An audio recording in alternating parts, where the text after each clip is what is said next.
Hi guys! Welcome to our YouTube channel. Ngayong araw ay tuturuan ko kayo kung paano magpa-register ng late death certificate. Ang death certificate ay isang dokumento na nagpapatunay na patay na ang isang tao. Ang mga karaniwang rason kung bakit late registration yung death certificate is pag namatay yung tao sa bahay at nakalimutan ng mga kamag-anak na i-register yung pagkamatay nila. Ngayon, tuturuan ko kayo kung paano mag-register ng late death certificate. First step, pumunta po sa PSA at kumuha ng negative certification o certification of no records ng death.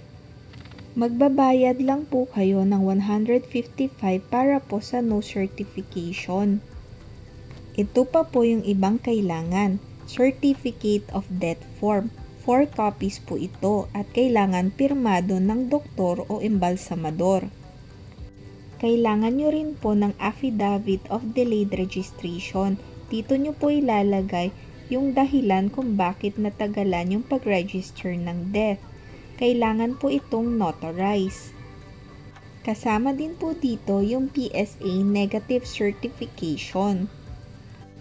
Tapos, affidavit of two disinterested person. Kailangan din po itong notarize. Ito naman po yung additional proof na kailangan nyo para sa death certificate. Yung certificate of burial or cremation. Makukuha nyo po ito dun sa office or sementeryo kung saan nakalibing yung patay. Tapos, kailangan nyo rin po ng burial or transfer permit. Sa city hall or barangay nyo po ito makukuha. Kailangan po ng valid ID ng taong nagpaparehistro. Kadalasan po nito yung kamag-anak. Next is yung autopsy report or police blotter. Kailangan po ito kung yung dahilan po ng pagkamatay is di natural, kunwari po na aksidente. Next is kopya ng birth certificate o marriage certificate nung namatay para po ma-verify yung personal details niya. Pag kompleto na po ang requirements, pumunta lamang po sa local civil registry office at isubmit po ito. Kadalasan po 100 to 500 pesos po yung late registration. Depende po kung gaano katagal yung delayed. After po nun, ipopost po ng LCRO ng 10 days yung registration ng death.